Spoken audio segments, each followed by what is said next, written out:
Okay. Okay, Rohit, yes, we are live on Facebook now. Okay. So, welcome everyone. And I want to Okay, so excuse let myself me, a little bit. I I want to will excuse introduce myself a little Prabhuji in bit. group. Okay, I would like My to voice talk is about to not all the working. devotees. Although Mahātmā Prabhu is a very renowned popular figure in ISKCON, but still for the devotees who are not aware, I will just share some introduction of Mahātmā Prabhu. So His Grace Mahātmā Prabhu was born in Los Angeles, California. In 1969, at the age of 19, he met Srila Prabhupada through the Bhagavad Gita as it is, and later here met Prabhupada personally in Los Angeles. In January of 1970, he moved into the temple of Berkeley, California, and shortly after received first and second initiation. He went on to do a variety of services, including book distribution, Sankirtan leader, temple president, college preaching, congregational development, and various educational projects. This has culminated in the work he does today, developing workshops, social media, online courses, and books both for the devotees as well as the general public through his company Sattva. Uh, the website is www.thesattwaway.com. He practically shows the many ways that Krishna consciousness offers solutions to today's challenges and writes and teaches in a way that resonates with devotees and people in general by helping them see life as a spiritual practice. Mahatma Prabhu is well known in his recorded and live music, most notably his recording of Brahma Samhita, but also for his workshops on essential topics such as japa, forgiveness, humility, vows, and marriage. He's now based in Larcho, Florida. He lives with his wife, Mother Janwa, and daughter, Ved Sundari, Yeah, and travels about 4 months a year. not So, this year. personally, um, I have been blessed by the association and guidance of Mahatma Prabhu since a long time. And I can say that he's one of the best counselors in ISKCON till date. He's so encouraging, he's so supportive in whatever we would like to do in Krishna consciousness. And he always will fan the spark within so that each and every devotee can grow and they can offer amazing services to Srila Prabhupada. So, whatever devotees offer as a service to Srila Prabhupada, whoever is taking guidance from Mahatma Prabhu, I think they must have experienced this, they must have felt this, that because of Prabhuji's guidance, we have been able to do something for Srila Prabhupada, and it's only because of his inspiration and mercy. And Puji is currently also a guru. He's also initiating disciples. So we are extremely fortunate and grateful. In spite of his throat infection, he was not able to speak yesterday, but somehow, because of his overflowing enthusiasm and his Hare Krishna. advanced consciousness, he is able to give us time and his energy in order to teach us about how to understand the teachings of Srila Prabhupada in a holistic way. Request Mahatma Prabhuji, uh, Hare Krishna. please take over. Let's hope I can speak for an hour. My voice lasts. I just wanted to make one correction. The website that we're using now is for devotees is mahatmadas.com. So just my name.com, mahatmadas.com. And so um, Prema Rasa asked me to see if we could speak about understanding Srila Prabhupada within a, perhaps the best way to say it is a broader context, not in a narrow way. I just wanted to begin by reading something. And then Prema Rasa, you can also guide me because you have some ideas where you want this discussion to go. This is from a Srimad Bhagavatam class. This is June 13th, 1969 in New Vrindavan. This is on Bhagavatam 1.5.13. Prabhupada says, Narada knows his disciple. What is his position? A spiritual master knows what is the condition, just like a physician knows. By simply feeling the beating of the pulse, an expert physician can know what is the condition of this patient, and he treats him and gives him medicine accordingly.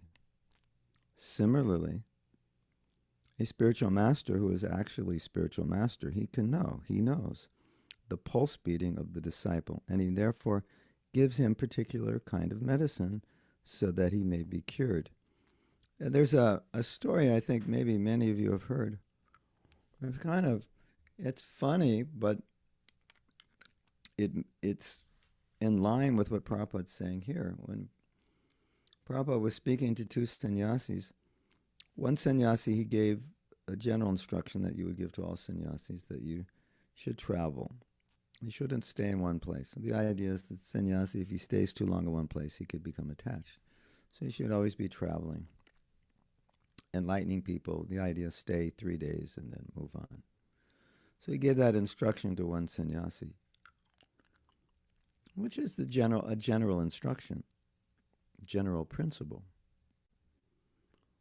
Then, as the story is told, immediately after he gave that instruction, he spoke to the second sannyasi, and he wanted the second sannyasi to manage the Vrindavan temple, and he told him, I want you to stay here and never leave. So apparently that sannyasi was capable as a manager. Prabhupada needed him, and therefore that was Prabhupada's desire. And so you could say, well, it seems like Prabhupada's going against the Shastra.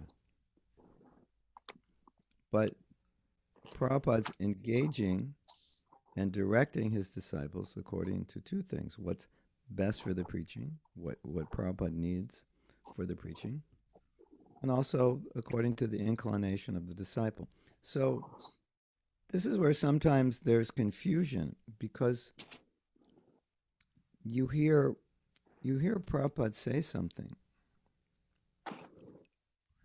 Sue, can you turn off your microphone? Because we're hearing all the noise. Or Primaras, can you turn off Sue's microphone? Yeah, thank you. So sometimes there's confusion, because you'll read something that Prabhupada says and you'll think, okay, well, this is clear. But you may not understand that there's also, with some instructions, time, place, circumstance, application, which comes from knowing the philosophy more deeply and knowing Prabhupada's heart more deeply. And also from knowing how Prabhupada may have applied those same instructions in different situations. So we just have to be careful that when we understand something and we think we've clearly understood it, we may only be understanding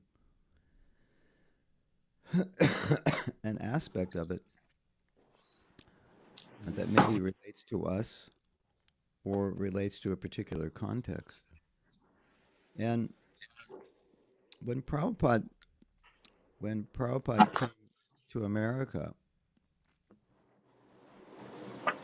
he saw things were different. iPhone, yeah, okay. Prabhupada came to America. He saw things were different. And he started making changes, which to his godbrothers seemed like he was not following proper Shastric principles.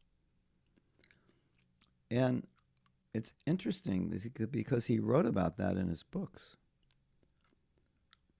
And the thing he said is, you can't change a culture immediately.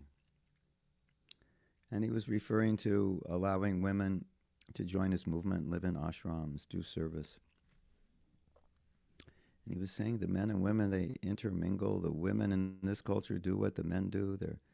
So we can't immediately change the culture. So he adapted.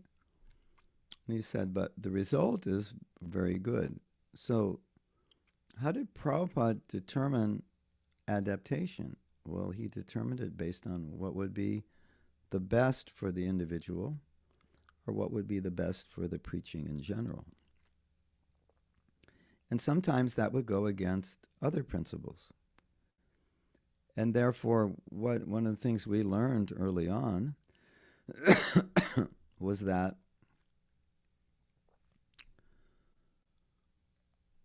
Prabhupada was always taking into consideration how these principles would affect the people he's preaching to and what adaptations needed to be made. Now, we have a few amazing stories which kind of will shake you up a bit. Prabhupada wanted the devotees to preach in Eastern Europe, and the devotees said, Prabhupada, I don't think there's anything to eat there that's non-vegetarian. Or there's not enough, we'll have to eat meat. So Prabhupada made the shocking statement, then eat meat, if that's what you need to do. You know, like fish or chicken or something. If that's what you need to do in order to live there,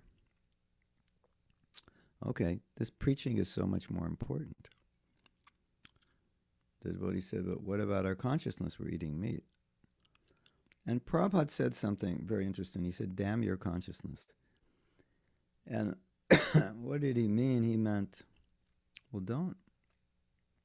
This is too important. And we need to do this. And we'll make the sacrifice for the preaching.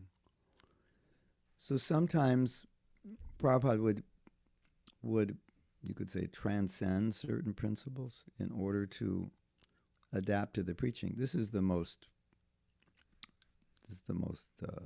startling thing that Prabhupada said. But there, occasionally you get other things which kind of shake things up. Like one time, a devotee had written Prabhupada and said, my wife is more Krishna conscious than I am. And Prabhupada said, then listen to her, take instruction from her. Because Prabhupada was practical. He always saw that the main thing is we have to practically apply Krishna consciousness. So he wasn't attached to strictly following something if it wasn't working.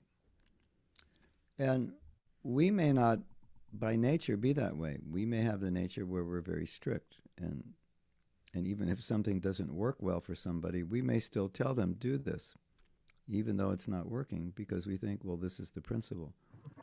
Now, in some cases, yes, you can't adapt principles. They're not adaptable. But in many cases, they are adaptable. And so we see that Prabhupada was, he was learning as he was going on, because Western culture was so different. He was learning about the people. He was seeing what the culture is like and learning how to adapt accordingly. And also adapting to the advancement of his devotees, because sometimes he gave an instruction solely because a devotee couldn't follow anything higher. So he saw that, well, this is all they can do. So I'm not going to give them an instruction they can't follow. So we have one well-known example of a devotee who wrote to Prabhupada saying, I want to remarry. At that point, I don't know if he was still married, or if it was, I want to divorce and remarry, which is even worse. But he may have already been divorced. But I get the impression he wanted to divorce and remarry, which is, obviously not something Prabhupada would approve of. And if you study Prabhupada's books, there'd be no indication he would approve of it. And he approved of it, which was quite a shock to his personal servant, who asked him, why did you approve? And Prabhupada said something interesting. He said, by reading his letter, I could tell that he was going to remarry no matter what I said. And if I tell him not to remarry, he's going to remarry anyway. And thereby he will disobey my order. And so the worst thing is for the disciple to disobey the order of the spiritual master. So Prabhupada, being kind and merciful, decided not to give that order so that his disciple wouldn't have to break his order. That's really interesting. Or another example. These are things I think that are important, especially for Indians to understand, because although now your culture is being westernized, but traditionally divorce was strongly frowned upon or illegal.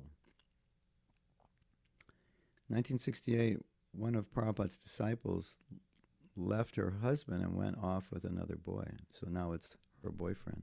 And of course, Prabhupada had asked her to go back with her husband. Somehow or other, she wasn't going back with him. She didn't want to.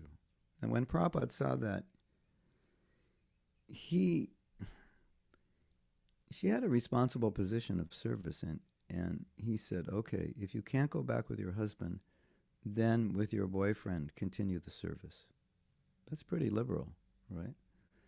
So Prabhupada was, his idea was if you engage in devotional service, you become purified. And that's why when a sannyasi fell down, which is considered worse than worse, he would forgive them and say, well, get married and continue your service. Because by doing service, they would become purified. So Prabhupada's like the doctor who's, as he said, feeling the pulse. And, if you have a weak digestive system, then the doctor has to consider when he's giving you medicine, if you can even stomach the medicine. Maybe he has the right medicine, but he knows if you take it, you're just going to get diarrhea or get an allergic reaction. So Prabhupada was careful like that he wouldn't cause any allergic reactions with his instructions. Interesting, isn't it? So we see a kind of pattern here, and where Prabhupada's operating principle was, well, what will help devotees? Now, someone could say, well, he wasn't always like that, and he was strict, and 16 rounds, 4 principles like that. Yeah, that's true. But he didn't make people feel guilty if they weren't following. He wanted them to follow. He instructed them to follow. But he didn't make people feel guilty, unaccepted, unworthy of devotional service, and so forth. And I think sometimes if we're not careful, we can make ourselves feel that way, and we can make others feel that way. Because sometimes we become more strict than Prabhupada. Prabhupada had he had a lenient side, which he carefully administered. It wasn't the general instruction he would give from Vyasa-san, but in dealing with people personally, he had that leniency, adaptability based on what would be best for the devotee. So I think that's important to understand. So whenever you understand an instruction, this is how it is, it may not always be how it is to everybody. Not everyone will see it that way, not everyone will apply it, or not everyone can apply it that way. So the instruction is good if you can apply it, but if you can't apply it, if you can't take the medicine, then what's the use of the medicine? So we have to give you a milder dose to take this medicine instead of this one pill once a day, this very powerful medicine. Well, we'll give you these other pills so you can take this other pill, less dosage, maybe 3 times a day. And then that way you'll be able to digest it. Now, another topic I want to talk about, which is, I think, extremely important. And you can ask questions in the chat if you like. And Premarasa, you can, if you want to guide me in a particular direction to take this discussion in any way, feel free to just jump in. I heard a horrible story yesterday, and I almost don't want to tell it, but I think it's important to tell it because it demonstrates a point, and a very important point. And that is the point of immaturity, which results in a misunderstanding of what Prabhupada said, and then a misapplication, and sometimes forcing people to follow an instruction or do something which is not really the right understanding, right? So we had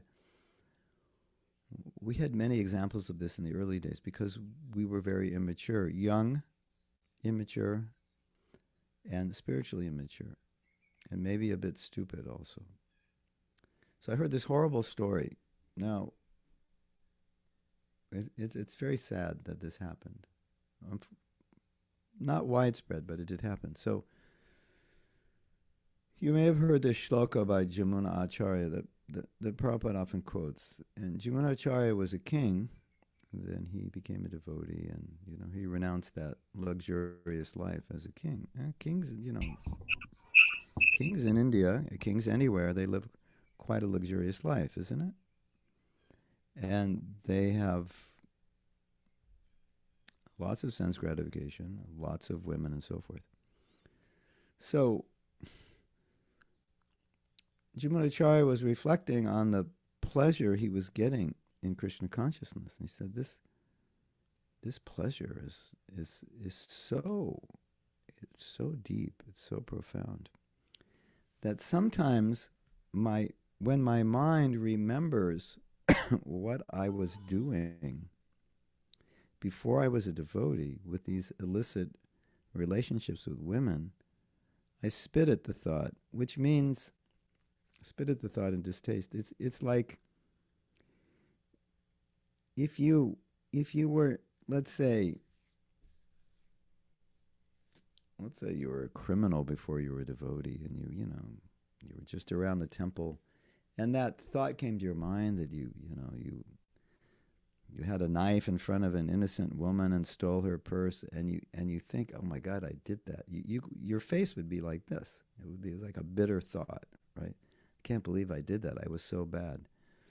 And it's almost like, ooh, you like want to spit on it. That's what it means. I spit on the thought. The thought is so bitter that I want to spit on it. So he was remembering his affairs with women. And now that he's a devotee and he's relishing Krishna consciousness, and now that he's purified, when he thinks about it, it's so distasteful. It's like, I want to spit on the thought, just like, ooh, what a horrible thing I did. Right. So what happened early in the movement was that immature men who obviously were very attracted to women, but who were trying through the process of repulsion to remain detached, would actually spit on women. That's how they interpreted this. Now, you're hearing this and thinking, well, they were just stupid and they were just young. And that's true. However, I've heard devotees interpret things Prabhupada said that, to my mind, are as foolish as someone spitting on a woman who hears this verse. And so this is the challenge that we all face. We're coming from a background, most of us, where we're not cultured. We don't understand the Vedas. We're unqualified to understand the Vedas. By Prabhupada's mercy, he gives us the highest literature, the Srimad Bhagavatam. We're totally unqualified to understand it. And so we're very prone to misunderstanding, and maybe more prone to misapplication than misunderstanding. So, there's history of how women were not always treated well in ISKCON. And so it's like, if you read Prabhupada's books, and you think, well, how could they understand from reading his books that they should be mistreated? You'll find it hard to understand. But they hold on to something, or they get an idea in their head, they add 2 and 2 and they come up with 5, because they're not qualified. They're immature. So we have to be very careful, because we're not all that qualified. And so before you jump to some crazy conclusion, just consider, am I understanding this correctly? And the actions I would take based on my understanding, are they Krishna conscious, or do they seem a little bit unbalanced or ungrounded, or not grounded? I think that's an important question. And there's one thing I observed about Prabhupada, and I observed this personally because I had the fortune of being in Los Angeles at the time Prabhupada came there for 3 months. He was once there 7 months. I wasn't there at that time. That's when I got initiated, but I didn't live there. But the next time he came, he stayed for 3 months. That was in 1972, and I lived there. So that means I got to hear Prabhupada give Bhagavatam class every day for 3 months. And you're all thinking, oh, you're so fortunate. Yeah, you're right. I was so fortunate. I still am fortunate. And by listening to Prabhupada every day give Bhagavatam class, you start to see certain patterns. And I started to notice there's a pattern of balance.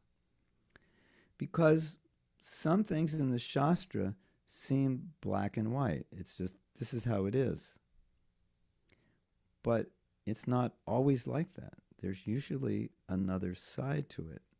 And I noticed that either by the end of that class or in the class the following day, Prabhupada tended to bring in the other side. And the class or the verse was describing one side, and he tended to bring in the other side. That maybe the class is about brahmachari life. So he's, grihastha life, deep well, covered by grass. You'll never get out. Etc. Those there we have verses like that. Of course, it's talking about materialistic grihastha life. Brahmachari life is better, and so on and so forth. So Bhagavatam talks like that, and you can't make believe it doesn't say those things. It says those things, and if that's the verse that you're giving the lecture on, that's what you talk about. You talk about the pitfalls, the glories of brahmachari life, renounced life, and the pitfalls of grihastha life, because that's what the verse is about. And so sometimes I was present when Prabhupada spoke on those verses. And then usually by the end of the class, and he'd say, well, but if you can't be brahmachari, then Krishna conscious grihastha life is just as good. And all of a sudden, the balance came, right? Okay, that's one side of the story, which applies to those who have the intelligence, the samskars, the ability to live a life as a single man or a single woman. But then, as we see, at least in the West, majority of men, majority of women feel they need to be married. That will be the best ashram for them. So then Prabhupada said, so then he paints the picture. Okay, but if you're going to be grihastha, then you do it like this, and it's just as good. There won't be any impediment. Now, maybe you've seen this, maybe you've done this yourself, where you've gone to the class and you heard one side, but you didn't hear the other side. So it gives a perspective of Prabhupada which is not balanced, because that's not the only thing Prabhupada said about it. So it's something to be careful about, especially if you're going to be explaining things to people, or you're a Bhakti Vriksha leader, or you're explaining things to your friends. You want to have the whole picture, because brahmachari life is just one ashram. So if you're going to talk about brahmachari life, you also have to talk about grihastha life, because some people want to be grihasthas. And if you don't, and if you just put it down, it doesn't work. It's lopsided preaching. It's not relatable. Let me try to think of other examples. Oh yeah, here's a good one. We did this. We were guilty of this a lot when we were younger. I mean, I think it's also part of being young is one of the qualifications of being young is being stupid, but in some ways stupid, inexperienced. But I think the challenge was that we were slow learners of Krishna consciousness, and especially in application. So it was quite common for devotees to steal flowers from neighbors, from parks. We even heard sometimes devotees would go into these stores at the gas station, and one devotee would speak to the guy behind the counter and distract him, and another devotee would fill the bag up with groceries. Because after all, everything belongs to Krishna. If everything belongs to Krishna, and we're using it for Krishna, we should just take it, right? We shouldn't have to pay for it. And in those days, when you get gas, you pump gas and then you pay afterwards, right? And so oftentimes devotees would get the gas and they'd park their van in a way where the guy in the store couldn't really see that they were pumping gas. And when the gas was pumped, they would just all jump in the van and leave and wouldn't pay for it. And there was no register inside. And by the time the guy comes out, the van's gone. And devotees were thinking, well, of course we should do this. Why should we waste Krishna's money? Everything belongs to Krishna. Okay, everything belongs to Krishna. Nobody's going to doubt that. But Krishna does give things for people to take care of. It's theirs to use, and it's not ours to take from. But that part we didn't understand. Now, you're listening to this and thinking, oh, you were so stupid. How could you not understand this? There's probably something right now in our philosophy you're not understanding well that someone might think. How could you not understand that? So I don't think it's a isolated problem of a bunch of 20-year-olds in 1970. I still see it today in application, in ways which sometimes are unhealthy. So a devotee is being mistreated by another devotee. Oh, it's just Krishna's mercy, Prabhu, and just tolerate it. Yes, in some cases, yes, that's true. But in some cases, it's destroying the devotee. It's destroying their spiritual life, or it's destroying their emotional life, or destroying their health. How could that be right? Isn't it? Some of you may be aware of some of the problems we had in raising children. Teachers were very strict because they thought Krishna consciousness is strict. And it's kind of like they were expecting the students to follow principles like adults.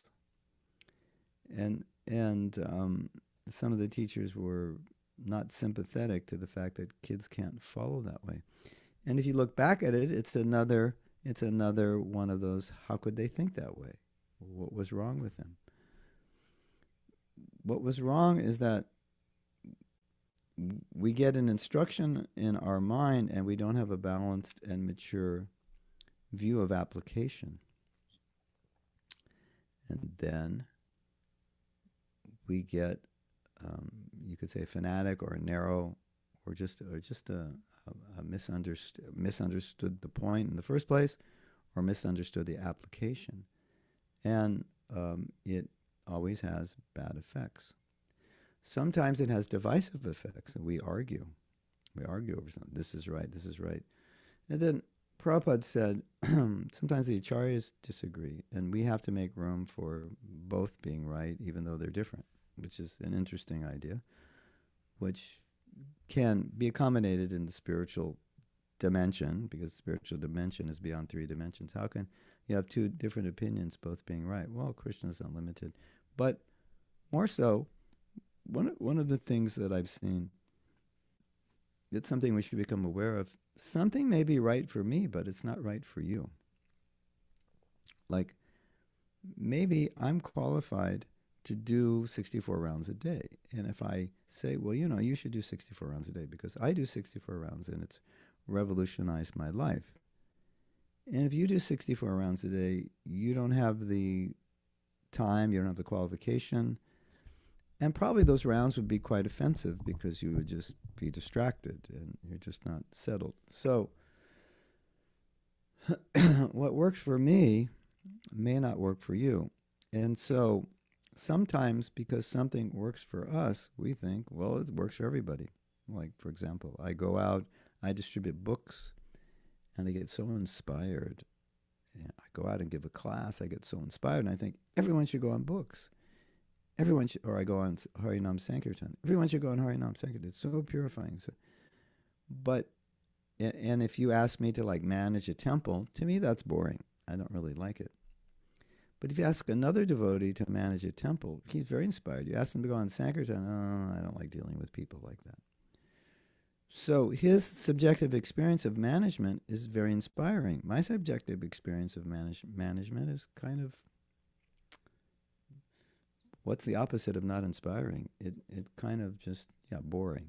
Yeah, for me, it's not interesting, not inspiring. It's kind of boring and taxing my brain because my brain works differently. So sometimes we run into this problem where what works for us, we make it global and think, well, this is an absolute principle. because, our Prabhupada said, go on Sankirtan, it's the most purifying. So I go on Sankirtan, it's the most purifying. I feel that. And I think, okay, this is for everybody. But in fact, some devotees can't do it. Some devotees are just, they would be much more Krishna conscious in another service. It's not, they're not capable, they're not able, whatever. Oh, they can do it sometimes. But to do it every day as a service, it's not something that everybody could do, especially for the rest of their life. But maybe I could do it the rest of my life. This is my life and soul. This is what I do. And so I globalize it, and I think, well, this instruction, if you're not following it, there's something wrong with you, and you should follow it, because here's Prabhupada said this, and this is my realization. Some devotees will have that realization with deity worship. Some devotees will have that realization with studying Prabhupada's books and teaching. Some devotees will have that realization with learning shlokas. It just lights them up. Then another devotee will say, yeah, I have no memory, I can't learn shlokas. I'm not good at languages. So that's where that becomes a problem, is it can create division, because you think, oh, this devotee there's something wrong with them because they're not doing book distribution, or they're not doing this. It's just a different nature. And where it really becomes bad is when we give a class and we say, okay, everybody should do this. But that what everybody should do is not necessarily suited for everybody. It's just what inspires you. Everyone, you should learn 10 shlokas a day, because since I've been learning 10 shlokas a day, my spiritual life has completely changed, And I can learn 10 shlokas in 10 minutes. And if you have to learn 10 shlokas, it'll take you 10 hours. I don't think that's going to transform your life. I think your whole life's going to fall apart if you have to spend 10 hours on learning 10 shlokas. I'm sure for some people it would take 10 hours to learn that, wouldn't it? Like, not everybody has a great memory. So I get so inspired by learning shlokas, and I give a class, and you should all learn shlokas. This will inspire you. It's the most important thing. And obviously it's purifying. Obviously whatever is purifying you and inspiring you is purifying and inspiring. It's just not necessarily purifying, inspiring to everyone to the same degree that you do it, or even at all with some services. So we saw, like, some devotees love India. Some, once they went to India, they said, I'm never coming back in my life again. I never want to see it. They got so sick and frustrated in dealing with, things in the early 70s. They never came back. And some devotees never left. So does it matter if you don't live in India? Are you better because, something wrong? You don't like India? You can't be a devotee? Somebody could argue like that. But from a practical perspective, we're different. And so this is where I see a big problem. When we're globalizing something, that means that this is for everybody, and not explaining, well, for me, this works. My understanding is this. There may be other understandings. I'm not the only one thinking about this, right? What's your understanding about this? My understanding is this. I know other devotees understand it differently. This is why I see it this way. You may want to understand why they see it. Because we're individuals. Prabhupada said, because we're individuals, there's going to be diversity. It's the nature. The fact that we're different is testimony to the reality of diversity. We're going to disagree. So I think that's a good starting point, Premarasa. You want to direct me now, or are there questions that you would like to ask? I think you had some specific ideas where you wanted to take this conversation, or maybe some misunderstandings devotees have in this topic, in this area. Thank you, Prabhuji, for such a wonderful insight into understanding Prabhupada holistically. And so, Prabhuji, one question I had is, we do understand that every devotee is different, and individuality is there in the spiritual world also. So that aspect is always there. But at the same time, Prabhupada has also given a common vision and a mission to everyone, Yes. which is like preaching. So Yes. many times Prabhupada said that, and he has practically demonstrated by his own example that he engaged different devotees in different areas of preaching. Yes. Yeah. So what generally we see in India, especially the trend is that uh, devotees, I think they are not aware that what talent and ability they have, and that Mm. ability they can engage in preaching. Yes. But because and due to this, what happens is they start focusing more on chanting and on their sadhana Mm-hmm. rather than also thinking about offering some practical service. Mm-hmm. So, Okay. what do you have to suggest about that? Well, I can give you a little history of ISKCON in context. As you probably know, Prabhupada traveled a lot, and wherever he went, he was very busy and he did a lot, and it was all based on spreading Krishna consciousness. So Prabhupada used to tell us we should be engaged 24 hours a day, and engaged in doing what? Doing something that's going to help the Krishna consciousness movement expand. And he also said we should strain our brains in thinking how we can reach more people with Krishna consciousness, new ways, different ways, innovative ways.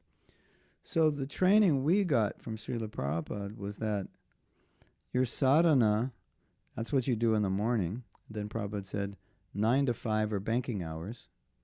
Banking hours meaning that's when the world is open and doing business. That's when we're doing our service.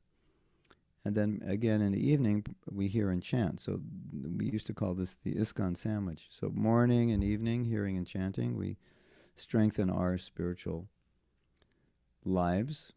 And then during the day, we are actively engaged in spreading Krishna consciousness and straining our brain. Now, if you're working, then obviously it's a little different.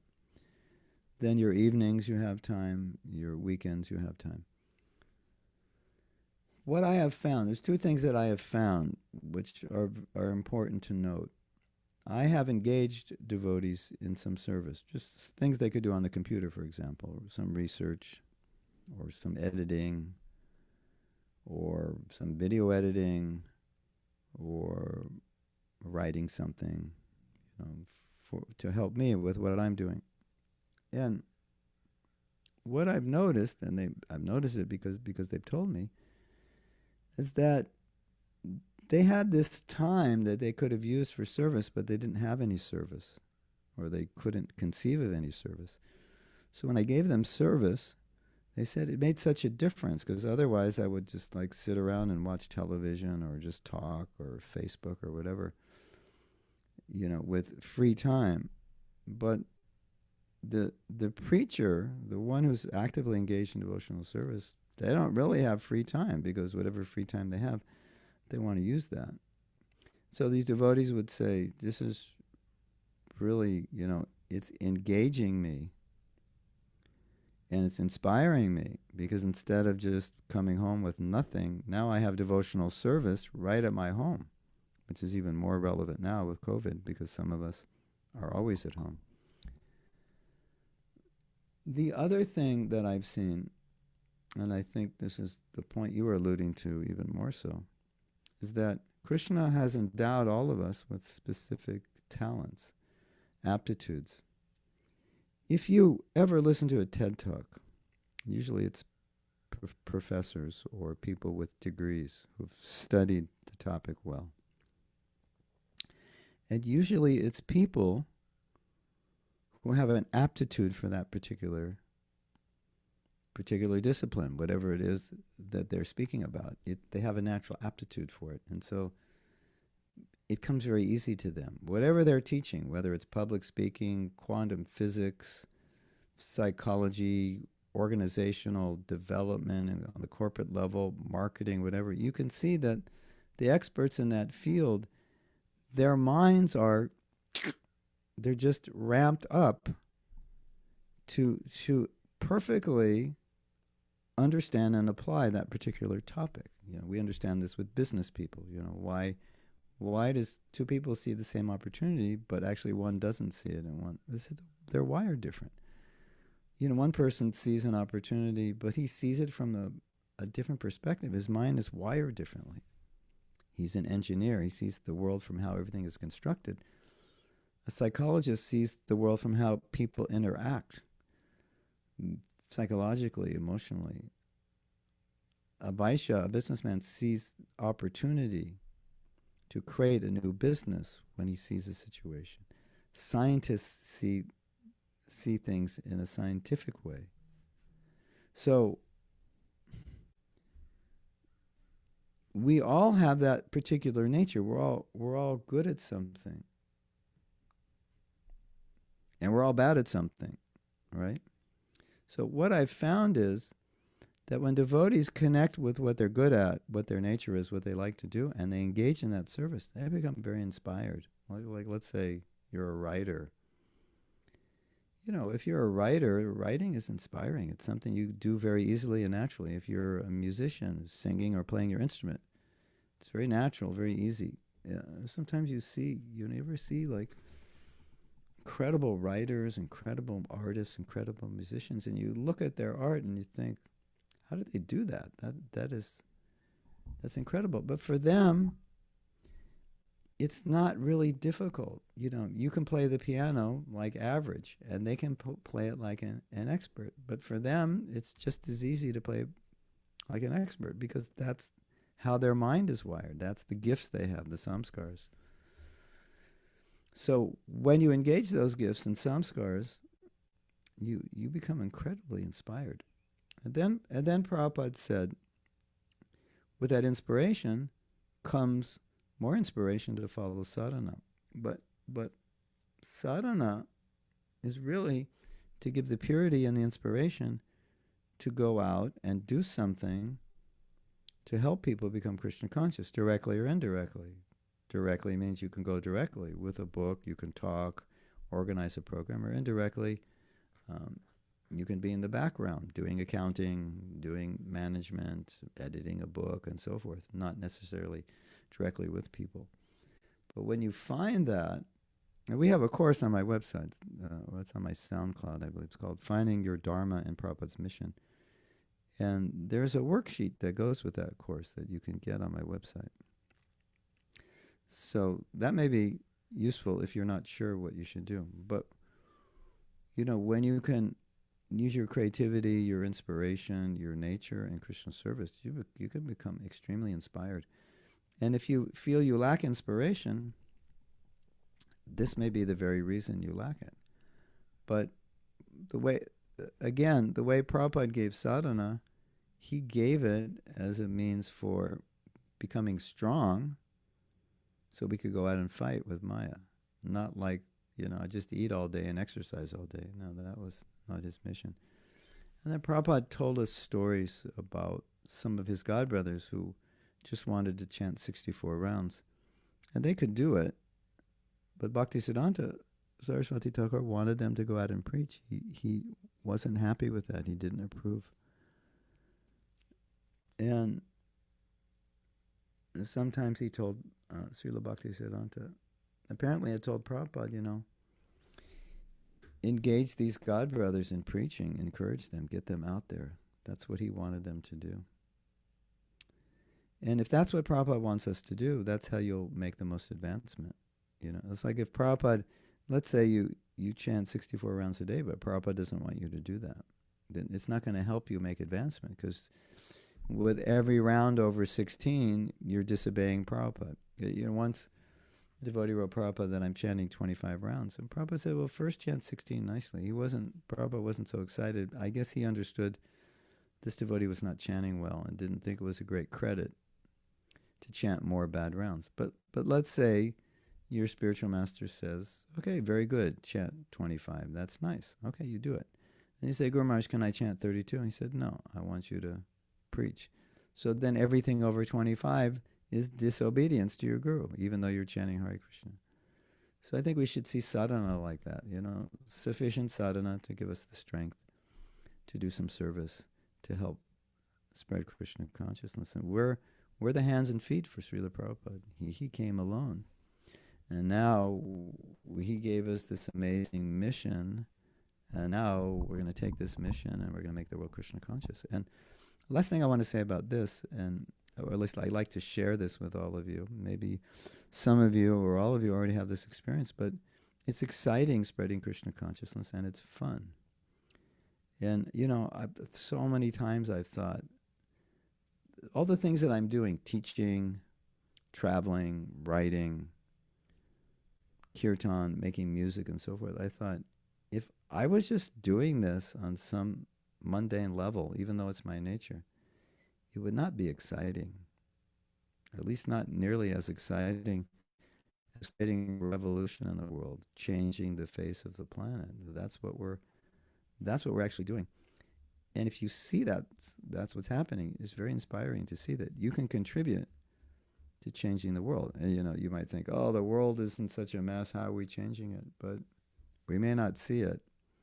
Just like if you're building a cathedral, you're just putting brick upon brick. You don't see the cathedral, but if you continue, you'll see it.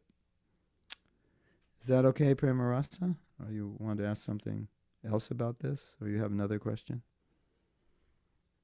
Thank you, Prabhuji. Excellent insight into that. Uh, I think we have a question from Varshana Gram Mataji. So she has already posted in the chat box. Sometimes you see that some devotees like a particular service, type of service, but he's not good at it. And when he tries to learn it, he does not succeed. Yes. But even so, that devotee focuses on putting his attention on that service and at the same time neglects the services that he is doing for. How can we handle this? Neglects the services that, what services? The services he's asked to do? Are you saying he does what he wants and he neglects what he's asked to do? Is that what you're saying? Varshana Gram Mataji, can you put your question towards Prabhu?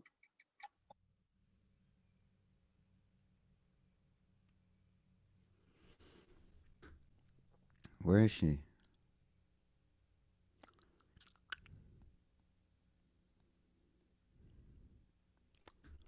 We need you to ask your question. Or is it in the chat? Can I read it?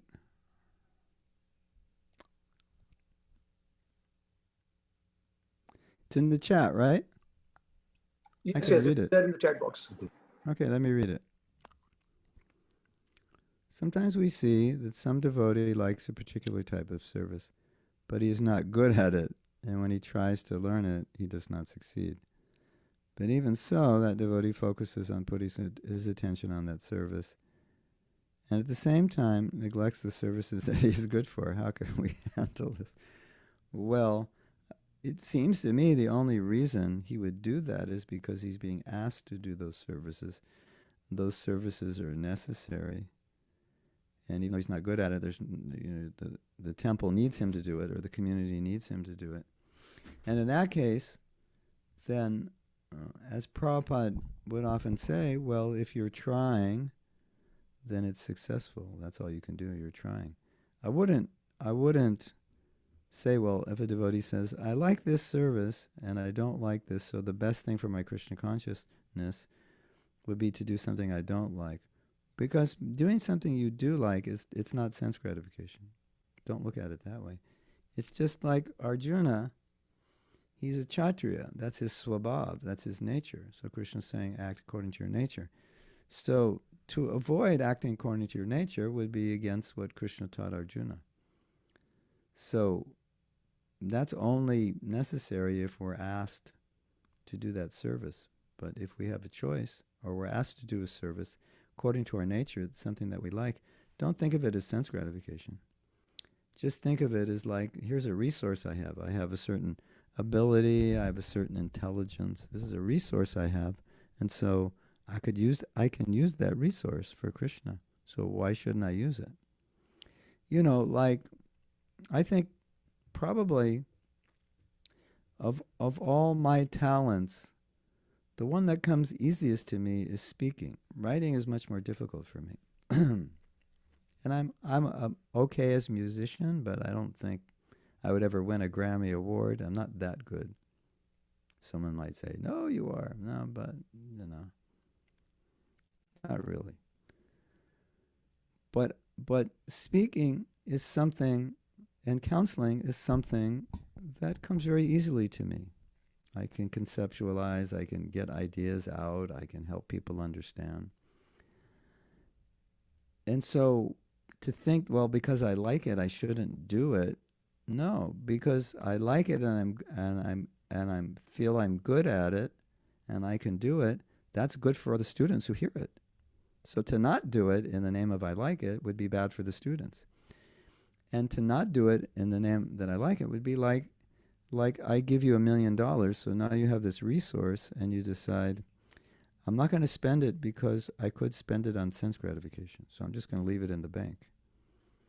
No, here's $1 million I've given you to spend for Krishna. So if you can spend it for Krishna, we can build a temple, or we can publish so many books, whatever. So your ability, your intelligence, it's a resource. It's like money. So to not use it is just like keeping money in the bank. And if you use it in Krishna's service, it's service. It's not sense gratification. You're not doing it for sense gratification. You're not doing. I don't teach so people will think I'm great. I don't teach so I can become a Nobel laureate or make a lot of money. I teach so I can help devotees become Krishna conscious. That's why I do it. I like doing it. Comes easy. So the motive is good. If the motive is good, then doing what you like will never be sense gratification. It'll just be a bonus, because if you like doing something, you get energy doing it, and you do it well, and you could do it day in and day out. And if that service is valuable and needed, why not? You know, sometimes I will go to a temple, before COVID, and I like to do workshops like all weekend, because I like to focus on one topic so you can go very deeply into it, like japa or forgiveness or whatever, right? And sometimes, this happens sometimes, believe it or not, the workshop is like 10 to 6. And they'll say, well, could you give Bhagavatam class? And we have an evening program. Can you go to somebody's house? So sometimes we'll do Mangal Arti and chant our rounds and do Bhagavatam class, and that'll end like 9. The seminar starts at 10. We'll end at 6, and then we'll get in the car, and we'll go to a home program, and they usually end like 10 o'clock or something. And someone will say, aren't you tired? I'll say, no, I like doing this. It doesn't make me tired because I like it. So that's just an advantage for me that I can do that. I think the students are more tired than I am. They're looking at me thinking I'm tired, and that's making them tired. But when you like something, you don't get tired. So why not take advantage of that? So I think that's what you're asking.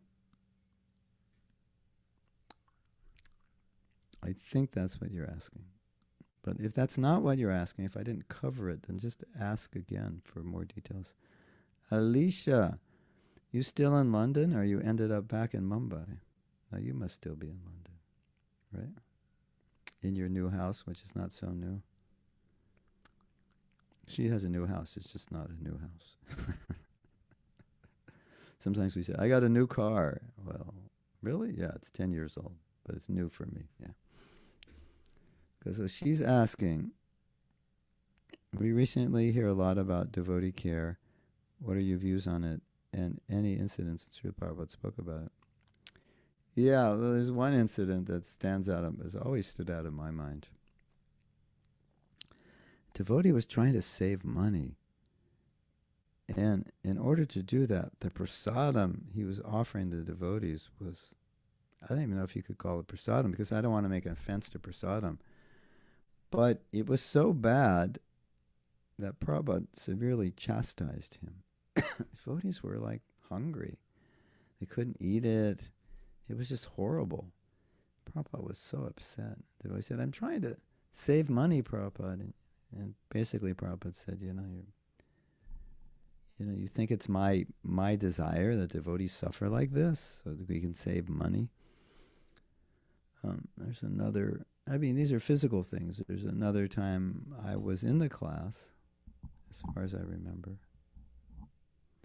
and some devotees were coughing, and Prabhupada stopped, and he turned to the temple president of GBC and said, why are they coughing? Don't they have warm clothes? You should make sure they have warm clothes. So this is on a physical level. Another godbrother had, banged his toe or something, and Prabhupada saw it, and he said, Prabhupada was really concerned. Like, what can I do? How can I help you? So I think if you look at Prabhupada's translation of his books, I think that's one of the most outstanding aspects of Prabhupada's care. And then you look at Prabhupada traveling, and traveling is difficult. Traveling around the world through time zones. I have experience, and anyone who's done this will tell you, it really drains. It's a real drain on the body. When you hear, oh, if I tell someone I'm traveling around the world, they're like, oh, you're so lucky. And yeah, maybe for a few weeks, but after that, it's really hard on the body, hard on the mind. Like now during COVID, I'm just so regular. Things that I couldn't regularly do, I do all the time because everything is in one place. It's right here. It's not moving, getting packed up, going somewhere else, unpacked. Can't take everything with me, get off schedule, forget to do something in my routine. So Prabhupada said, when he was asked why he's traveling, he said, I'm traveling to protect my devotees, to take care of them, to make sure they're strong. So I think what we all felt in Prabhupada's presence was that he just wanted us to be happy and go back to Godhead, and that he arranged ISKCON for that purpose. He was doing everything he could for that purpose. He wanted his leaders to do everything they could for that purpose. But there's another aspect of devotee care that I think maybe is being neglected to some degree that we should talk about. And that's called self-care. You're a devotee. Do you care for yourself? If we talk about self-care, it's like, oh, that's just like selfish. No, but if you're a devotee and we're talking about devotee care, then if you care for yourself, you're caring for a devotee, so that's part of devotee care, right? Why would caring for yourself be sense gratification if you care for yourself so you can do devotional service? It would only be sense gratification if the care you give yourself is employed in sense gratification, which hopefully for all of us it isn't.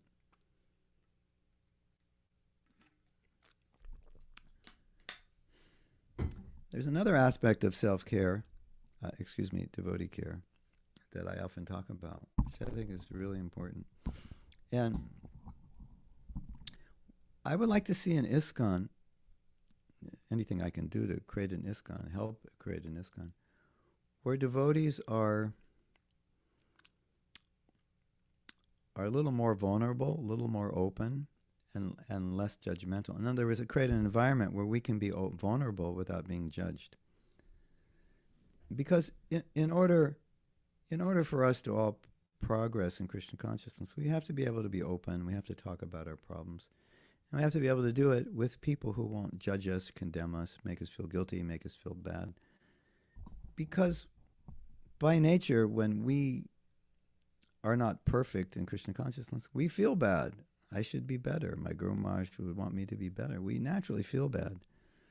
So I already feel bad. Now, if other devotees are making me feel bad, that's like pouring salt on the wound. But if I can open up and a devotee says, well, I see you're sincere. I see you're trying. Maybe I can help you with these strategies or this understanding or give you this association. Or they say, this is normal what you're going through. We all go through this. And as long as you're sincere, as long as you're trying, you'll be successful. And that's extremely helpful. Whereas if I condemn that person, it shuts them down, it makes them feel worse. They don't want to open up. So opening up is an important part of devotee care, creating an environment that they can open up.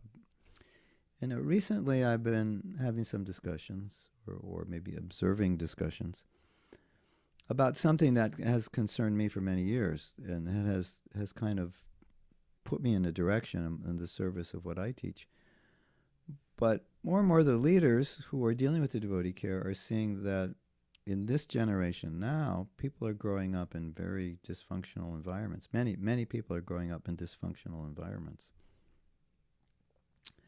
And so when they become devotees, as we say in America, they bring a lot of baggage. There's a lot of stuff that could be unhealthy things in their past. Samskars, whatever you want to call them, psychology, emotional baggage that they need to clear out. And so part of devotee care may, for some devotees, entail clearing that stuff out. You know, past traumas, whatever. You know, I had a godbrother. He was a medic in Vietnam, and the Vietnam War was horrible, and he was not normal. I mean, he was normal, but not entirely. We could tell. It was like he was a little different. He was traumatized. And he never, we never had anything in ISKCON or anyone with a vision to say, he should have some trauma counseling. We need to help him. No one ever gave him that, which I think he needs or needed or still needs. So, but some people are traumatized by life, the way they were raised, or the way they were treated, and then become devotees, and then sometimes that can create problems in their relationships and their own determination and their own sense of feeling, does Krishna even love me? Things like that. So I think that's part of the devotee care aspect. It has to, we have to go to the physical, the emotional, as well as the spiritual. And one other aspect of devotee care, and this has come up over the years. I've seen this again and again. It's like you have a sangha, and then after some time, some devotee or some devotees stop coming to the sangha, and nobody contacts them. Nobody says anything. How are you doing? We haven't seen you, and so forth. So they kind of slip away from the family, so to speak, and nobody contacts them. So I think that's important when you have a sangha, or just you haven't seen someone at the temple for a while. Contact them. Say, what's going on? We haven't seen you. How are you? Are you okay? I think that's important. I'm sure I could talk for 5 hours on this topic, but those are some things that come to mind. Anuradha. Is that the next question? Anuradha, let me go down.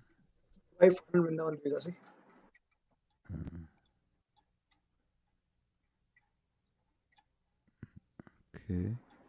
After Alicia, Anuradha, when we deal with material people, we have to face anger, fights, and in their association we act like that. But as devotees, we should be tolerant and calm. So how should we manage when we're dealing with material people?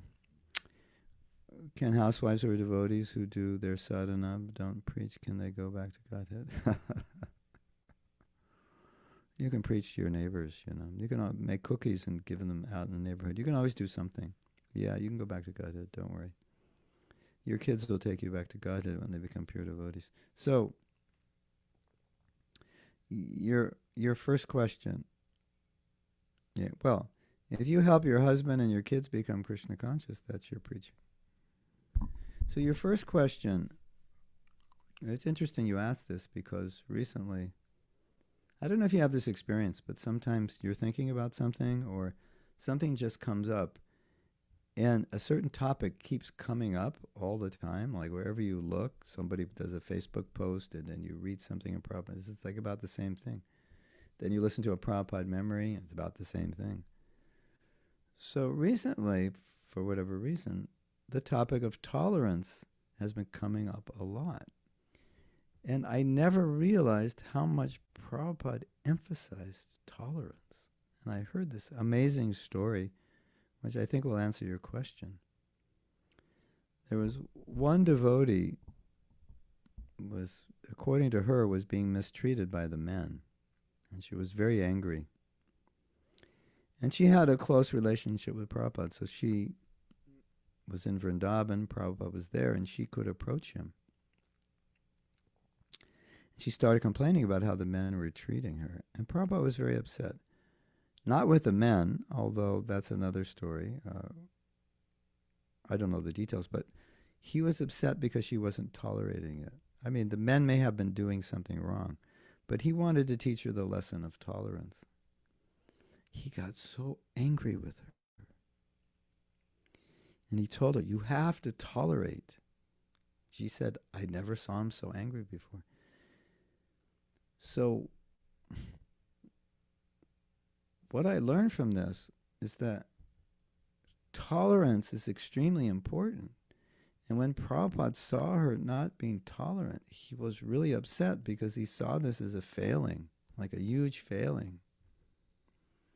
And then he said something heavy, which convinces me that what I'm saying is correct. He said to her, unless you become tolerant, you can't go back to Godhead. So he saw intolerance as this major stumbling block that you have to, you're not a Pisunichena, you have to learn tolerance to go back to Krishna. That's just what you have to do. So, and you can read so many things Prabhupada said about tolerance. He said tolerance is, this is how you judge I forget how he said it, the character of a person is by how much they can tolerate. That's how you can understand or evaluate the character of a person by their level of tolerance. And sometimes tolerance is equated with forgiveness. And sometimes Prabhupada says that forgiveness is the first quality of a devotee. And sometimes tolerance is equated with humility, and humility is the first item of knowledge. And humility, if you actually study the topic of humility, humility is almost a synonym of prema, because where there's prema, there's humility. It's like you're not going to get prema if you have no humility. So it's a symptom, but also Bhaktivinoda Thakur said it's an integral part of prema. It's a symptom of prema, but it's what prema is made out of. So I like to think of pride as kind of like the enemy to bhakti. And I like to think of humility as when you have humility, you've arrived, you've reached Krishna prema, because without humility, you'll never get Krishna prema. And when you get Krishna prema, it's because you have humility. And if you don't have humility, as Prabhupada said, how are you going to go back to Godhead?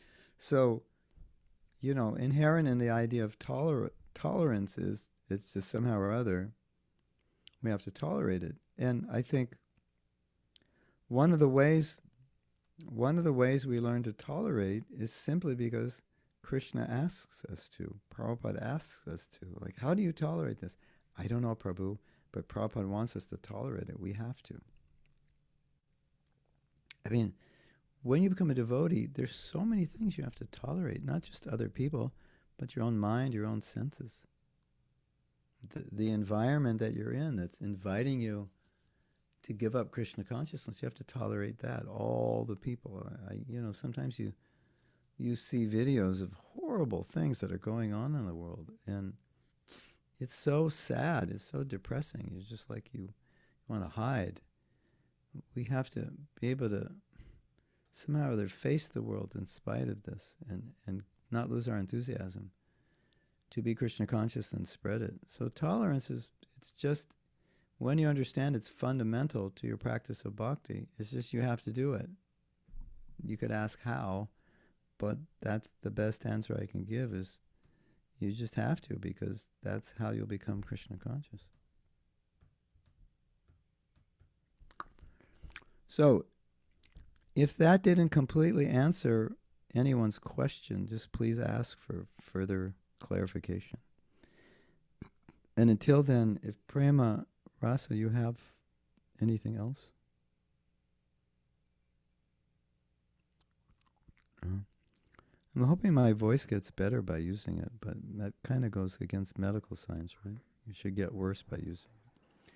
It's always worse in the morning when I wake up, and I haven't used it for 6, 7, 8 hours, so I'm working against that philosophy. Using it, when you're singing, you warm up by using your voice. So I think it's actually better now than when I started. I was telling my wife a story. When I was a new devotee, this was very early on, maybe 3 months after I became a devotee, I got really, really sick. Cold showers, not sleeping enough. Came down with some kind of flu, body aches, headaches. I went out on Sankirtan the whole day. I was in pain. It was a peace demonstration in San Francisco, and the whole day I was distributing magazines. I was talking to people about Krishna. Cold weather, bundled up. You think I'm crazy, right? When I got back, I was better. That was what cured me. So sometimes engaging in devotional service is the cure.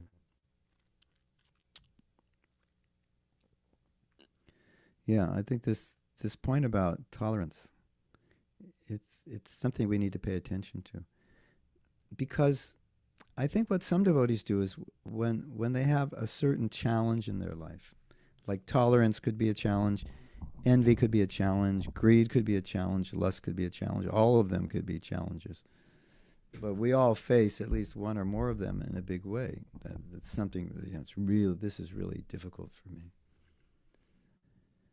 And we don't want to think that, well, I have sadhana and I'm chanting, so I won't worry about it. That may be okay to a certain degree, but we have to be aware of the destructive nature of envy, of lust, of greed, and intolerance. And so we have to consciously practice tolerance and freedom from envy and freedom, at least control it. Because if we don't, it'll destroy us. Even though we're doing the other things, it's like, you can eating a healthy diet and then you eat a gallon of ice cream. So you just destroyed all the good. So it's not that some big anartha uncontrolled can't be like an acid on our devotional creeper. It can be. And so that's something to be aware of, because otherwise we might just say, well, this is how I am. I can't control it and I'll just keep chanting. But that's not the way Prabhupada taught us. He always taught us, no, you have to control your anger. You have to be tolerant. You try, at least try to be humble. Try to give up your lust. Try to give up your greed. You have to make this effort to a sufficient degree that it won't disturb your bhakti. Maybe we can't be perfect in the beginning, but we have to control it sufficiently. So I think that's super important to understand, at least for those devotees who may misunderstand that and think, well, at least I chant Hare Krishna, I can't control anything else. No, but you have to try. And you can control it by Krishna's grace. Pray for help. He'll help you.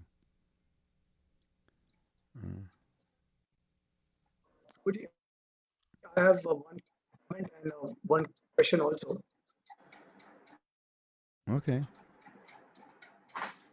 So, we began with the discussion of understanding Srila Prabhupada teachings holistically, and but I think that in order to know the extreme sides of Prabhupada's teachings, we have to read his books. We have to go through his letters. Like, we have to understand. Yeah. Oh, stop right here. I have a thought. I just want to share this with you. This is amazing, and then you can continue, but I don't want to forget this. I find so much value in Prabhupada's letters. And a lot of devotees say, well, the books are everything. The letters are like secondary or third on the list and so forth. Check this out. You know how important book distribution is to Srila Prabhupada, right? He mentions book distribution only 29 times in his books. In his conversations, 399 times. In his lectures, in his letters, 429 times. So this whole book distribution revolution really, and I can tell you from a bird's eye view experience, did not come from his books. It came from his conversations and his letters. That's what sparked book distribution. So nobody should minimize. They have different functions. The conversations, the letters, the lectures, they may have slightly different functions. But to say, you can just say, well, because the books are better, you don't need it. Yeah, and that's the point. You will understand through the letters how Prabhupada applied everything. That's how you see him in his letters. The letters are all how he ran the movement. He ran his movement through the letters. You'll see all the practical applications. So, Prema Rasa, excuse me for that. I just wanted to say that. You can continue, or maybe I already answered your question. Thank you so much for amazing comment. And in fact, I have the good fortune of reading Prabhupada letters right from 1965 to 77. So I'm like just about to finish for the second time all these letters. Wow. And I can actually understand what you are saying. It's actually so practical that Prabhupada said so many things, he adjusted so many things, and we can actually get a holistic picture of Prabhupada's teachings through the letters. Not only the letters, but in fact, recently I had also great fortune to read Prabhupada Remembrances by Siddhanta Prabhu. Diaries. Amazing. So there also we get another complete new dimension to Prabhupada's pastimes. And so many things that Prabhupada actually wrote in the books, practically he did something so different. Yes, totally. So it's like, It's funny because yeah, in some cases it looks like Prabhupada disobeyed his own instructions, doesn't it? You know, I hate to say that, but sometimes the application was apparently, just the opposite of what he said. And your point is well taken. By studying all those books, you see how he applied and how flexible he was in different environments. You want to hear a funny story? This is an amazing story. I don't know if you've all heard this. My disciples have heard this. But in 1969, was coming to the temple in Berkeley. I was going to school there.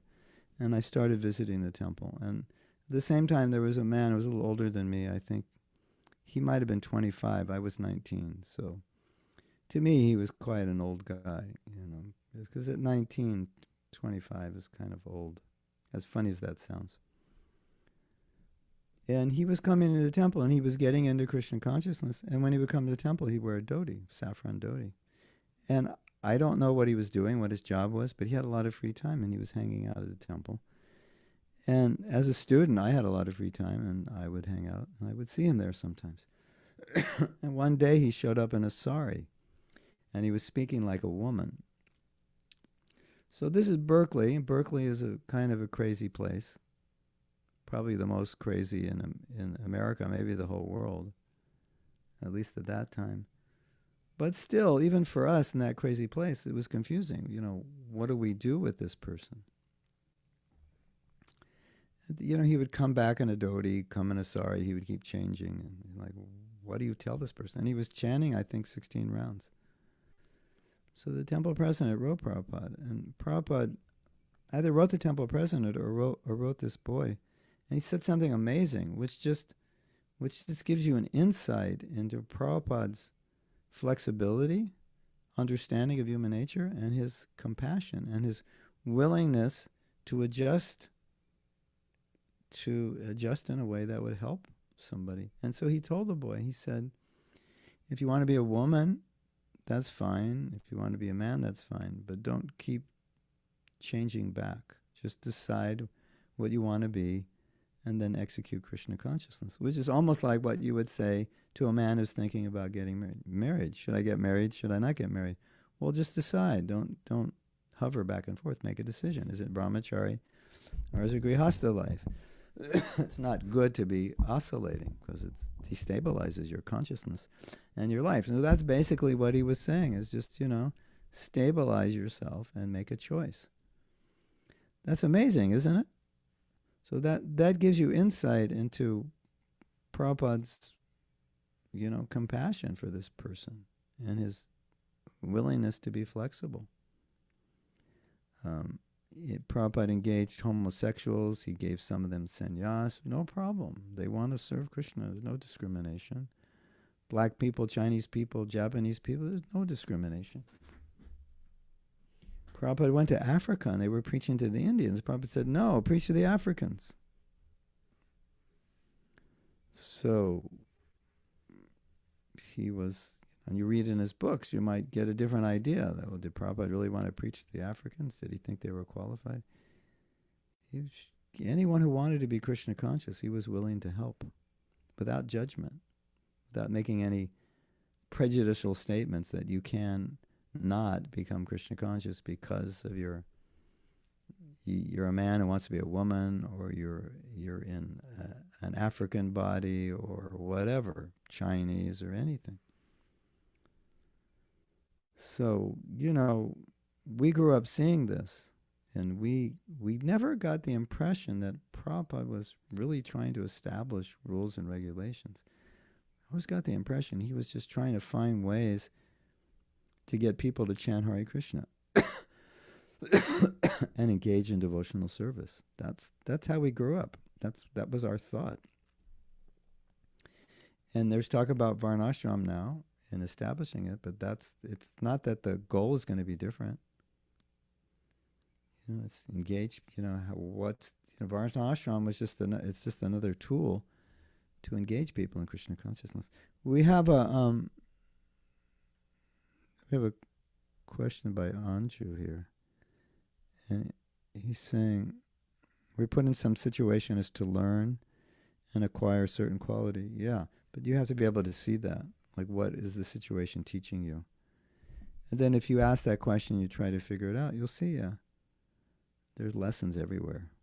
What is this? You can learn. Every day of your life, in every situation, there's a lesson there. And sometimes it takes us like our whole life to get the lesson. That's unfortunate. And what I try to do in my seminars and my books is kind of open you up to get the lesson sooner.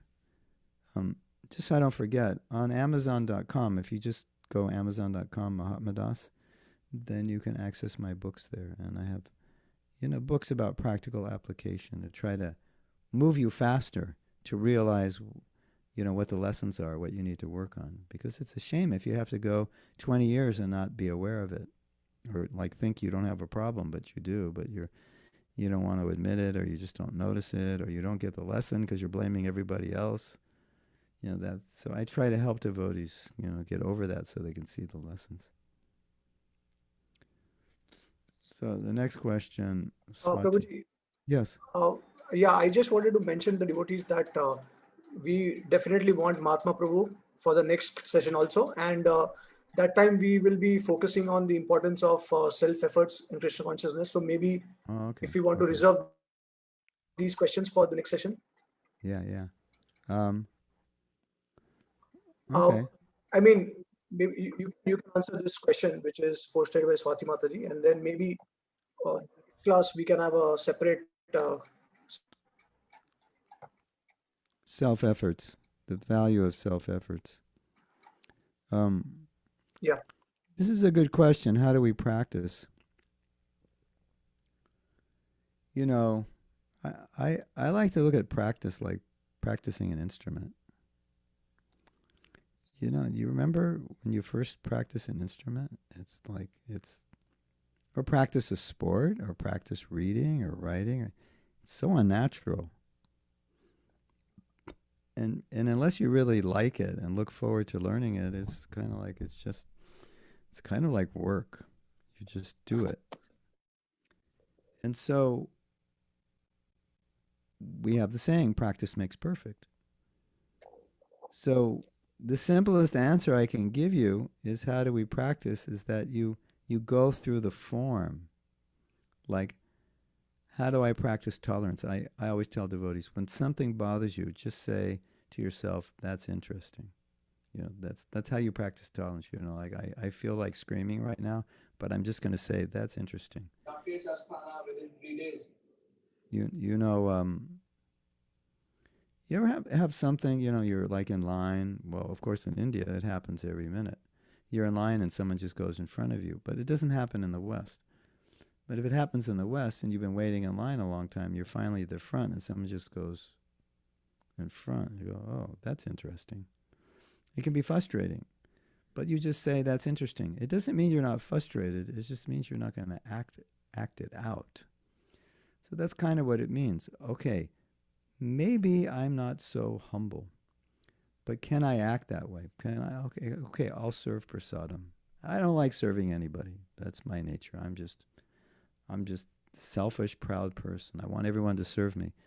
But I think, okay, I'm going to serve prasadam, because that's a practice of some form of humility. And I serve the prasadam, and I think, these people, they don't even appreciate me serving. Why am I serving them? But still, I'm doing it because I'm supposed to.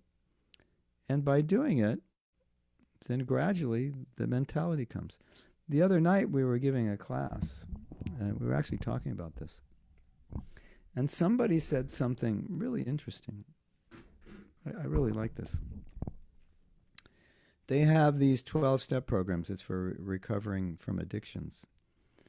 And part of the problem with addictions is people are helpless. On their own, they can't overcome them.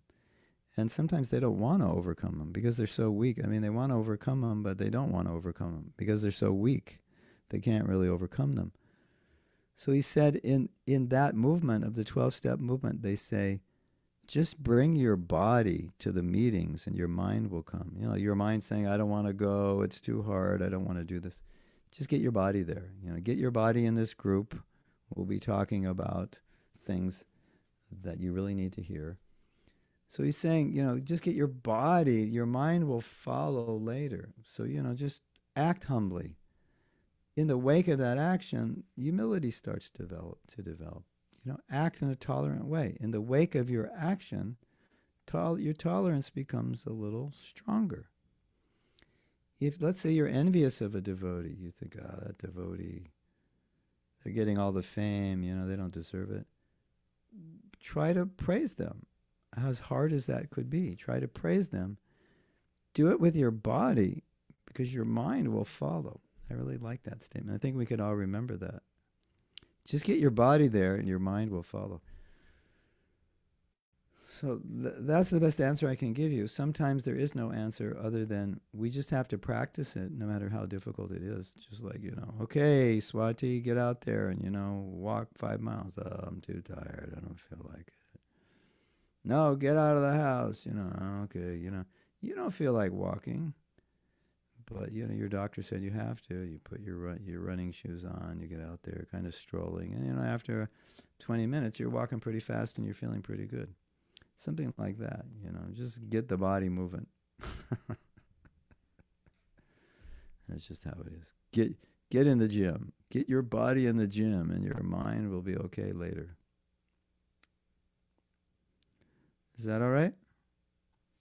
Thank you, Prabhuji. Hare Krishna. Try it. It works. I have experience.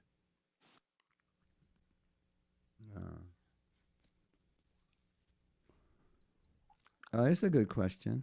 I like this question. Anandita. You mentioned the importance of stability in our material life because this will help in our spiritual life.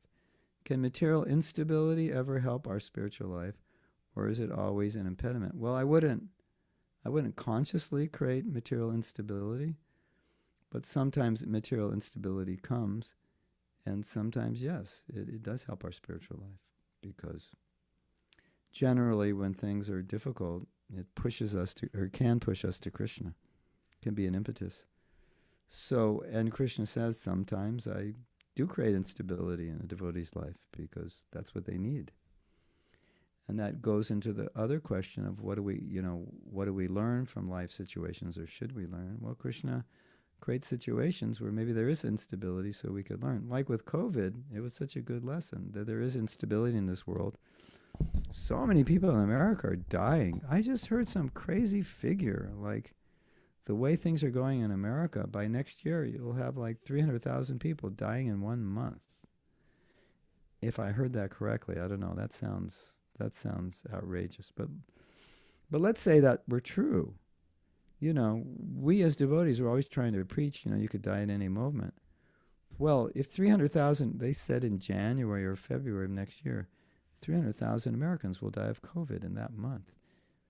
Well, that definitely makes it easier to preach that you could die at any moment, and there is stability, and the world is changeable, and so forth. And you need shelter. It's something spiritual. So yeah, in that sense, instability can help us. I thought COVID was a great teacher. Not that it was, it still is. So, but I don't think you have to go create instability. It will come. If it comes on its own, then learn from it. Use it as an impetus. Is that okay? Thank you. Hare Krishna. Anandita.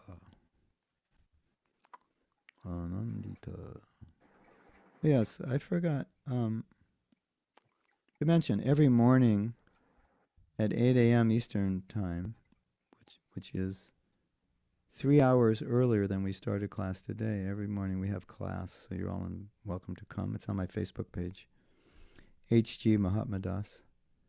And the classes are saved there.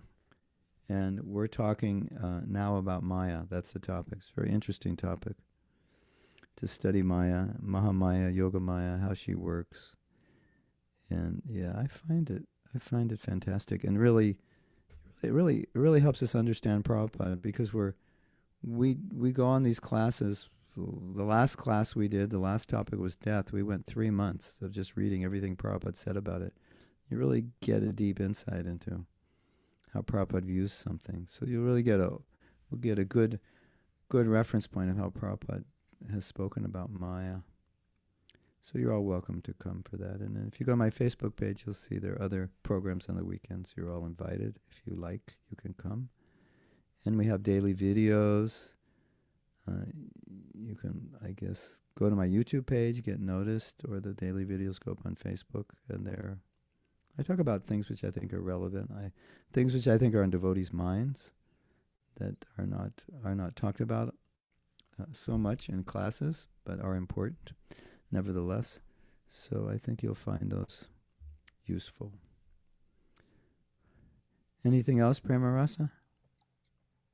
Yes, Prabhuji. Actually, I was going to ask a question after the comment. Okay. So, we have discussed about all these virtues of being, able to cultivate all these qualities and all.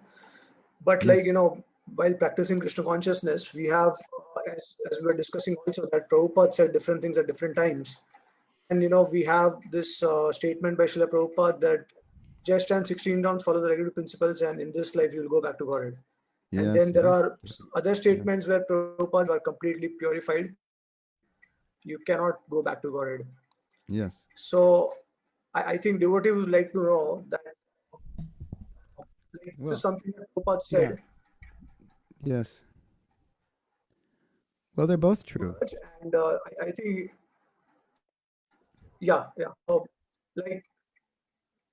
now it's very interesting to see that when Prabhupada is saying just by chanting 16 rounds, following the regular principles, there is no mention of service, preaching, Yes. or anything else. Aparadhs also. Yes. On the other hand, when Prabhupada is making other statements, in general, Prabhupada writes that chant 16 rounds attentively, follow regular principles, read my books thoroughly, and avoid aparadhs, and you'll go back to Godhead like that. Yes. So basically, I think devotees would like to know that how do we take the first statement of Prabhupada, just chant 16 rounds and follow regular principles and go back to God? How can we reconcile with the other statements of Prabhupada? Yeah, we definitely can reconcile. The first point is chant 16 good rounds. And follow the 4 regular principles, not just with your body, but with your mind also. So don't meditate on breaking them. Dream about breaking them. And so nobody should think when Prabhupada says chant 16 rounds, it's any kind of 16 round. And naturally, if you chant good rounds, you're going to read his book. You're going to want to read his books. It's a natural consequence. So I always took those statements that if you do that, you're naturally going to do all the other things because you'll be purified. And like you rightly said, but Prabhupada said about all these other things, you need to do all these other things. Which just makes sense to me that naturally you will do all these other things, because no one who's becoming purified doesn't read, doesn't study, doesn't serve like that, right? So it's kind of like saying, this is the foundation. If you have the foundation, everything's going to, well, this is the soil, maybe a better example. If you have this good soil, just put down this good soil, put your seed in it. Don't worry, it'll grow to be a tree. Does that mean you don't need water, you don't need sun? No, that's understood that you need that. But naturally, as the tree grows, it's growing because it's getting water and sun. You have to do that. So my concern is that people would think somehow or other I get 16 rounds done and somehow or other I follow the regular principles and everything's fine. No, it has to be without offense. It has to be sincere. It has to be wholeheartedly. And then your Krishna consciousness will sprout. When your Krishna consciousness sprouts, don't you think you're going to be hearing, serving, chanting, doing so many things? Of course. But it just underscores how powerful 16 rounds is. And 4 regular principles. How it's like from that everything comes. That's the way I understand it. And it's like the soil from which, you got this amazingly fertile volcanic soil. And that seed of bhakti is just going to sprout like crazy as long as you have that soil. And that soil is the 16 rounds, 4 principles. Good rounds, without offense. What I would, it doesn't make sense to think, it's like that T-shirt, what can I get away with and still go to heaven? That's not what Prabhupada means when he says chant 16, this is like all you have to do. You can get away with murder, but just do this. That's not what he means. I finished my 16 rounds. Okay, well, let's go whatever. Let's go play cricket today, the rest of the day. I got my rounds done. That's not what he means. He means that if you do it properly, then naturally you're going to do all the other things that he instructs.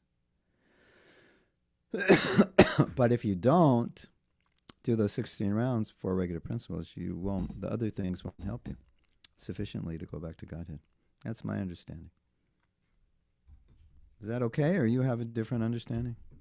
Or an additional understanding? Thank you so much, Prabhuji, for that wonderful insight.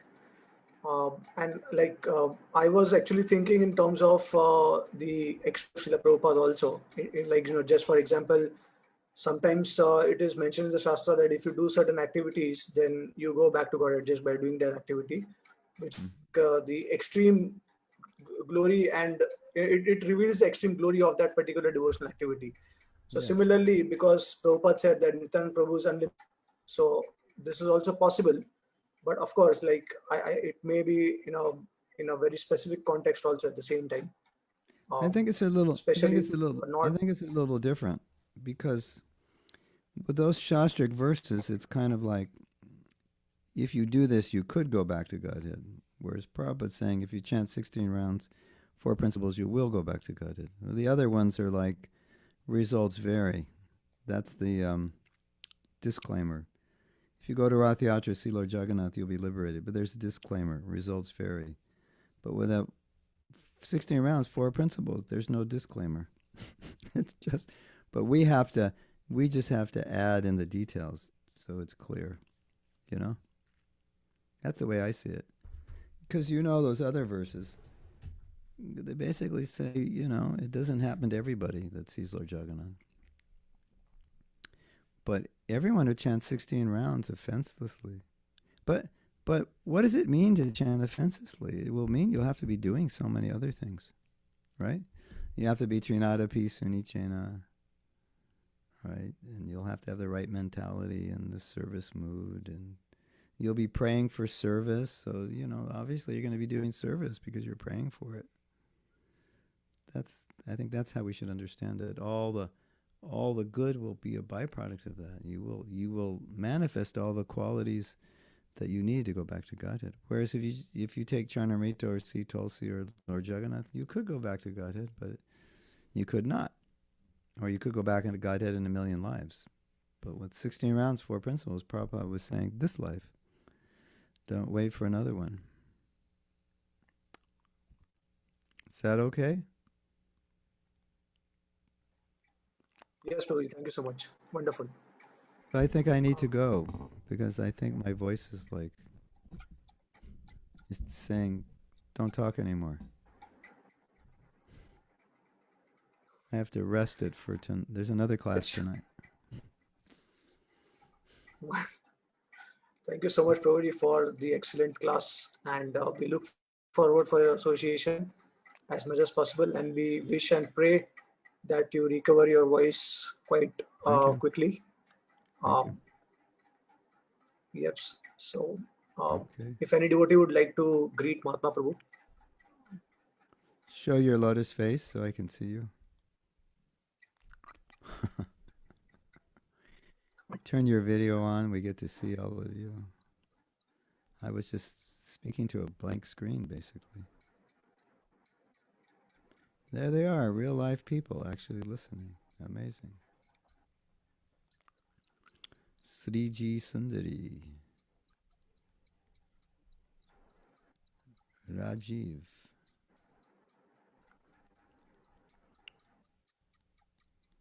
Okay. I get the impression that some people when they listen to Zoom classes, are not in a presentable situation, so they don't turn their videos on. They're like in their pajamas, like laying down or something. So they don't want to turn their camera on. So that's okay. That's okay. But Yes, if, Prabhuji, So the devotees, they have to unmute. right here. Yeah. if you're presentable, you can present yourself before the court, and we can see you. Yeah. You know, because I see names, and I know like all kinds of Anuradhas and all kinds of other people, you know, so I don't know which one you are till I see you. Prabhuji, Anuradha is my wife, Anand Vrindavan Devi Dasi. Yes. I have a disciple named Anuradha also.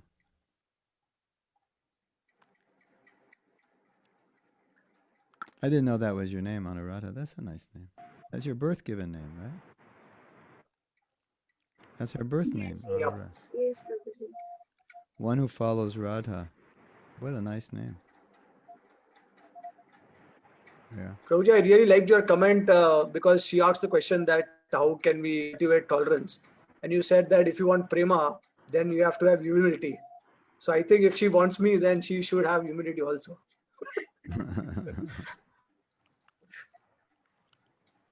Well, I always joke, but, you know, if you want to learn tolerance, just get married. And if you want to learn high tolerance, have a lot of kids. You know, that's like, you know, it's, and then, you know, by the time you're old, you've tolerated everything. But just to live in Mumbai, you need a pretty high level of tolerance. It's so crowded. It's so polluted, right? Yeah. So, you know, I once asked Borijan Prabhu, you know, I said, how do you become humble? He said, just live. He said, life will make you humble. You know, you'll get old and you're, you know, gray and wrinkled, your body will fall apart, you know, you'll be humbled by life. You'll make so many mistakes. Life will humble you, you know. Okay, I'm going to go. I think I'll have breakfast now. My 1 o'clock breakfast, yeah. Okay. Thank you so much for fabulous class, and we look forward to have you again and again. Okay. So please take care of your health. Yeah. Thank you. I'll take it easy just for you. Hare Krishna. Thank you, Prabhuji. Srila Prabhupada ki Yeah. Our humble obeisances. The best of your feet. All goes to Srila Prabhupada, all goes to you. Hare Krishna.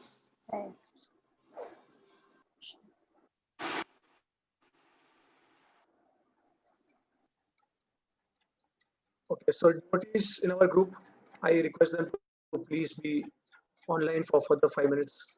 I just wanted to make some announcement. Okay. So mostly I think we'll be having our CC class instead of Monday. I might have some commitment on Monday. So I hope it is okay. And another wonderful news that this next Saturday we have with us His Holiness Swami Maharaj, who is going to complete the final session of 3-1. Okay, so I hope all the devotees will be able to join, and it will be at 3 o'clock in the afternoon time this coming Saturday. So anyone has any comments about it?